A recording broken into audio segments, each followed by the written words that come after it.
The day Commodore Vreth Solan first laid eyes on the human, he almost laughed himself out of his command chair. Almost. He did not laugh, because Commodore Vreth Solan was a decorated officer of the Kaelthari Empire, 14 campaigns under his belt, 3-star systems brought to heel, and a reputation so sharp it could cut through reinforced hull plating. He did not laugh because it was beneath him. He laughed later, in private, with his adjutant Pelox, over a cup of fermented grain extract, until both of them were wheezing against the cold metal wall of the observation deck. "Did you see it?" Vreth managed, between gasps. "Did you actually see what they sent us?" Pelox, a lean creature with 6 fingers on each hand and absolutely zero filter between his brain and his mouth, nodded so fast his neck ridges rattled. A human male, approximately 1.78 meters, soft outer layer, no armor plating, no secondary eyes, no venomous capability whatsoever, according to the biological scan. He paused. It also appeared to be eating something out of a small crinkly bag. "A snack," Vreth said, in the same tone one might say a catastrophe. "Apparently, yes. Let us back up, because you deserve to understand how this particular disaster started unfolding. 3 standard cycles ago, the Kaelthari Empire had issued a formal challenge to the Terran Collective. The terms were simple, old-fashioned even, by Galactic standards, a duel of champions, 1 representative from each side, placed inside the proving grounds on the neutral moon of Vreth, with a single objective, survive and claim dominance for your species. The Kaelthari had sent Braxon Vel, whose name was literally carved into the Hall of Conquerors on the home world. Braxon Vel, who had once broken a Thurvian war beast's spine with his bare upper limbs just because someone dared him to at a military banquet. Braxon Vel, who stood 2.6 meters tall, weighed approximately 400 kilograms of dense biological armor, and had never, in 30 years of combat, lost a single engagement. The Terrans had sent Private Dex Harlow. Private, not general, not commander, not even a sergeant apparently, a private, which, Vreth had been informed by his cultural liaison, was roughly the lowest tier of the Terran military hierarchy, the very bottom, the rung of the ladder that other rungs looked down upon. Private Dex Harlow, 26 years old, from a coastal town on a continent called North America, previously employed at a food distribution facility before joining the military, currently ranked dead last in his regiment's physical fitness evaluations for 3 consecutive seasons. Vreth had read the file 4 times, not because he didn't believe it, he read it 4 times because he kept expecting a punchline. There was no punchline, there was just, Dex. He doesn't know why he was selected either, Pelox reported, hovering near the doorway of Vreth's private quarters with a datapad clutched in his spindly hands. Our intelligence officer intercepted a communication he sent to his mother before the transport arrived. He described the situation as, and I am quoting directly here, a total disaster waiting to happen, and I told Lieutenant Graves this was a bad idea, but nobody listens to me, not even the vending machine, which has eaten my credits twice this week. Vreth blinked both sets of eyelids. He compared his deployment to a malfunctioning vending machine. With considerable passion, yes, and his own military sent him anyway. "Sir," Pelox said, in a tone that conveyed both deep professional respect and mounting personal horror. The Terran High Command's response, when pressed on the selection process, was, and again I am quoting, "Dex will be fine." The silence that followed was the kind that has texture, heavy, damp, slightly confused around the edges. They said, "Dex will be fine," Vreth repeated, with a period at the end. "Very confident punctuation, sir." The proving grounds on Vreth were not pleasant. They were not designed to be 700 square kilometers of varied terrain, including dense thermal forest, flooded canyons, crystallized lava fields still warm from the last volcanic cycle, and 3 zones the cartographers had simply labeled bad area without further elaboration. Braxon Vel had walked in with a weapon rack strapped to his back, a threat assessment scanner embedded in his forearm, and the expression of someone who had already won and was simply waiting for the official announcement. Dex Harlow had walked in with a standard-issue Terran field pack, a sidearm that Vreth's weapons analyst described as charmingly inadequate, a pair of worn boots with a small tear near the left ankle, and the crinkly bag of snacks which he was, remarkably, still eating. The gate closed. The clock started. Vreth settled into the observation station with Pelox and 16 other officers, all of them expecting a very short event. What happened in the first hour was admittedly not impressive. Dex walked. That was it. He walked. Slowly, in no particular pattern that the tactical analysts could identify, occasionally consulting a small paper map, which was amusing on its own, because every other species in the galaxy had moved past paper maps approximately 400 years ago. He also muttered to himself constantly, a running commentary that their audio pickup struggled to fully translate, but which appeared to include observations about the local flora, complaints about the humidity, and at one point a fairly detailed recollection of an argument he had with someone named Marcus over a borrowed jacket. He is not moving toward the target zone, Vreth's tactical officer, Haren noted, pulling up the trajectory overlay. I see that. He is moving away from the target zone. I also see that. He appears to have stopped to examine a rock. Vreth stared at the feed. Dex was, without question, crouching beside a dark grey rock, turning it over in his hands, nodding at it like it had said something personally meaningful to him. What is he doing? Pelox whispered. Nobody answered. Nobody had an answer. Meanwhile, Braxon Vel was doing what Braxon Vel did best. He had already identified 2 possible ambush positions, disabled a natural gas vent that could have been used against him, constructed a basic perimeter around a defensible high point, and was methodically moving toward the last known direction Dex had entered from. He was going to find this human. He was going to finish this before the first day ended. He had a dinner reservation back on the home world in 6 cycles, and he had no intention of missing it. His scanner swept the terrain ahead. Nothing. He advanced, swept again. Nothing. His ridge crests, which served as the Kaelthari equivalent of eyebrows, pulled together slightly. Where was the human? Vreth watched both feeds simultaneously, one eye pair on Braxon, one on Dex, and slowly became aware of something that he did not yet have a word for. It was not concern. It was not suspicion. It was the particular sensation of watching something that should be obvious suddenly become not obvious at all. Dex had stopped talking to himself. He had stopped examining rocks. He had quietly and without ceremony slipped off his boots, tied them to the outside of his pack, pulled out a small jar from an inner pocket, and begun rubbing something dark and earthy across his exposed arms and neck. Is that mud? Haren asked. The analysis system confirmed it. Mud, locally sourced apparently, from a patch near the low riverbed Dex had passed 20 minutes ago. Vreth's thermal imaging officer made a small strangled sound. Sir, she said, very carefully, his heat signature just dropped. Dropped? Significantly. The mud is masking his thermal output. He blends into the ambient ground temperature of the lava field boundary zone. Braxon's scanner is going to read him as terrain. The room went very quiet. Not the comfortable quiet of before.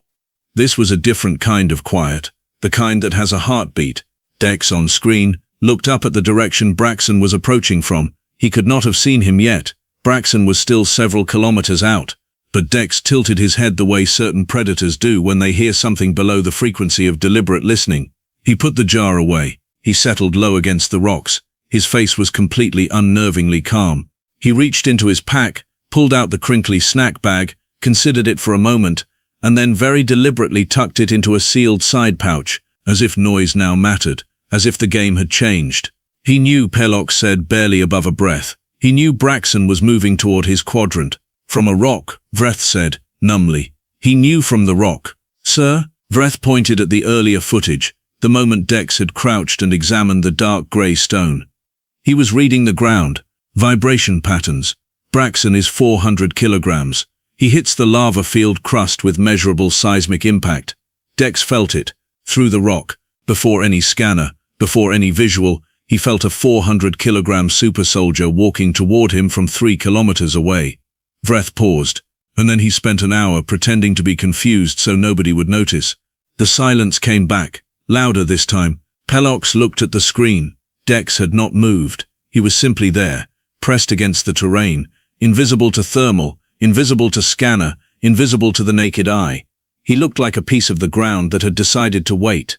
Vreth, Pelox said quietly. Yes. Should we be worried? Vreth Solan, 14 campaigns, 3 systems conquered, reputation like sharpened steel, looked at the feed showing Braxon Vel moving confidently toward a human he could not see, could not detect, and could not know was already watching him, and said the truest thing he had said all day. I think, he said slowly, we may have made a very significant mistake. On Vethkara, the thermal forest exhaled warm air across the lava field boundary. Private Dex Harlow watched the tree line.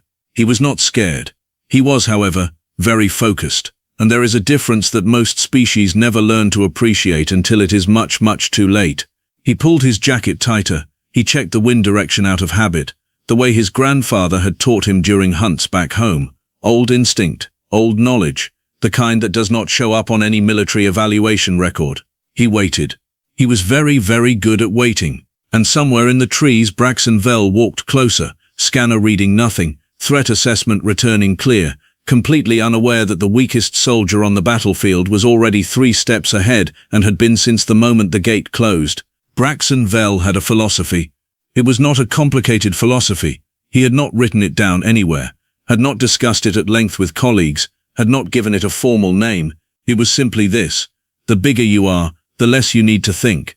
It had served him well for 30 years. It was about to betray him completely. Vreth Solan had not left the observation deck in 9 hours. His adjutant Pelox had brought him 2 meals, both of which sat untouched and cooling beside the console. 16 officers had rotated in and out of the monitoring station. 2 of them had gone to sleep.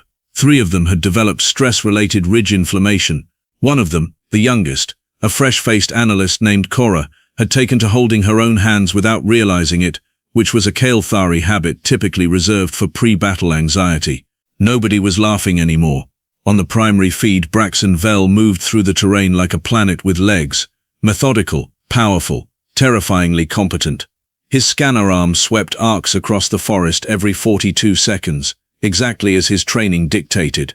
He had identified 3 water sources, avoided a sulfur vent cluster, and constructed a secondary perimeter cache with extracted materials from his weapon rack. He was doing everything right. On the secondary feed, Dex Harlow did not exist. That was the problem. He was simply not there. Not in any way the equipment could confirm. The thermal masking from the mud was still holding. His movement, when he moved at all, was so minimal and low to the ground that the motion sensors registered it as environmental noise. Wind, shifting debris, animal passage. At one point the system had confidently classified him as a medium-sized non-sentient ground creature, and Haren had been too embarrassed to correct it out loud. "He's done this before," Vreth said, "not for the first time." "You keep saying that," Pelox replied, "because I keep becoming more sure of it." Vreth leaned forward, studying the way Dex moved between camera angles, the way he used terrain features not for cover in the conventional military sense, but for something older and harder to name. Using slope to kill his own sound, using shadow patterns to predict where Braxon would look next, using the wind constantly, the way a creature uses a sense it was born with rather than taught. He has hunted before, not combat, not military engagement, something older. He hunted things that could hear him, things that could smell him, things that were faster. Vreth paused. He learned to be nothing, long before he ever wore a uniform.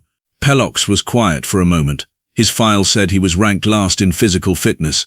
Physical fitness evaluations measure running speed, lifting capacity, reaction time against expected stimuli. Vreth shook his head slowly. They do not measure patience. They do not measure stillness.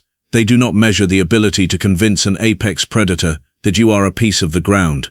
As if on cue, the feed flickered. Braxon had stopped moving. The forest edge was approximately 40 meters ahead of him. His scanner showed clear. His thermal read showed clear. But Braxon Vel had also survived 30 years not entirely by trusting equipment. His own biology had its own alarm system, older than any scanner technology, a deep ridge crawl sensation that Kaelthari soldiers called the cold warning. It was not rational. It did not show up in reports. It was simply the feeling that something nearby was watching you with intent. Braxon stood still and let the cold warning wash over him. He turned slowly, scanning the perimeter manually, eyes sweeping the rocks and shadow lines of the lava field boundary. Nothing moved, nothing breathed, nothing presented itself as anything other than terrain. He turned back toward the forest. "Strange," he muttered to himself. 20 meters to his left, pressed flat behind a low rock shelf in a position he had been holding for 40 minutes without moving a single muscle group unnecessarily. Private Dex Harlow exhaled through his nose at the precise rate the ambient wind pushed air across the field, so that even the sound of his breath was indistinguishable from the environment. He watched Braxon's shoulders, the way they dropped slightly when the tension passed, The way the scanner arm relaxed back to passive sweep mode. He watched the weight shift in Braxon's stance, the tiny forward lean that said, "I've decided it was nothing. I'm moving again." Dex waited 6 more seconds. He had learned a long time ago that the moment after a predator decides there's no threat is actually the second most dangerous moment, because relaxed creatures sometimes do one last random check before committing to movement. 6 seconds. 7. 8. Braxon moved forward into the forest. Dex rose from the rock shelf like smoke, silent, low, and followed him in. On the observation deck, Cora made a sound that was not quite a word. "He's following him," Haren said, voice flat with disbelief. "He went into the forest. He is following Braxon Vel, on foot, voluntarily." "I see it," Vreth said. "Braxon will hear him." "He hasn't yet. It's been 4 minutes." "I know." 7 minutes. "I know." "Vreth," Pelok said very quietly. "It has been 11 minutes, and Braxon's scanner has not flagged a single anomaly, and that human is 12 meters behind him." Vreth said nothing. He was watching Dex's face on the feed, close enough now through the forest cameras to catch detail. The man looked almost bored. Not the bored look of someone unstimulated. The bored look of someone doing something so familiar it no longer required active concentration. Like walking to a kitchen you have walked to 1,000 times. Like breathing. "He's not hunting Braxon," Vreth said finally. "Then what is he doing?" Pelox asked. "He's learning him." Vreth's voice was quieter now, almost respectful, though it cost him something to admit it. "He's reading his patterns, his stride, the interval on the scanner sweep, the way he favors his left side, the micro pauses before he changes direction. He's building a complete picture before he acts." He stopped. Braxon has been in 30 engagements.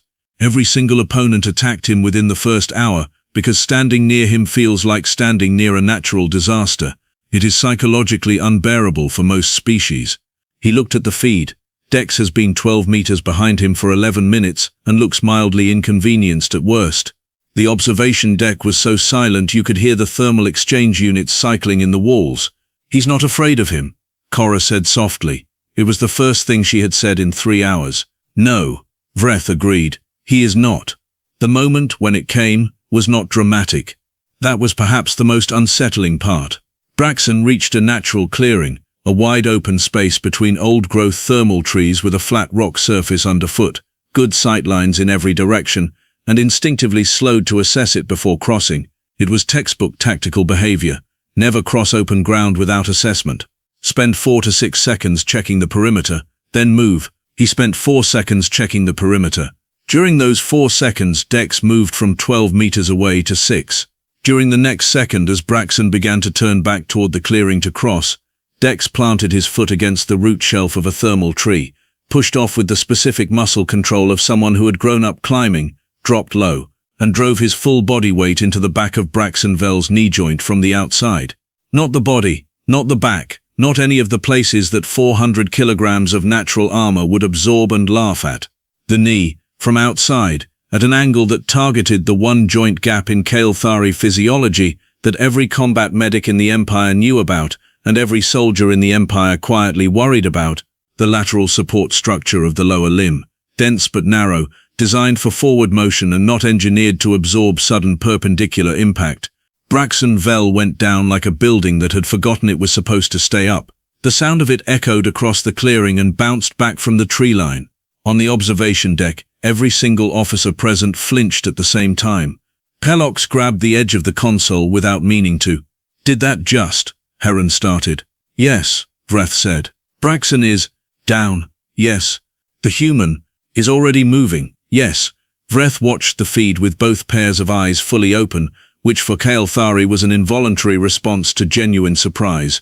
He knew the joint gap. He knew the anatomy. He did the research before he arrived. While everyone, including us, was reading his file and laughing at his fitness scores, he was in whatever small room they gave him, reading ours.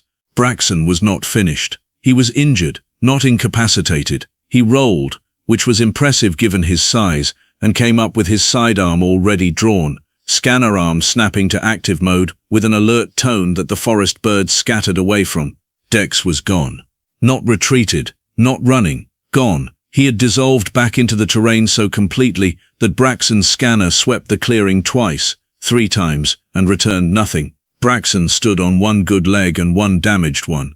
Weapon up, breathing hard, ridge crests fully raised in threat display for the first time in possibly his entire career.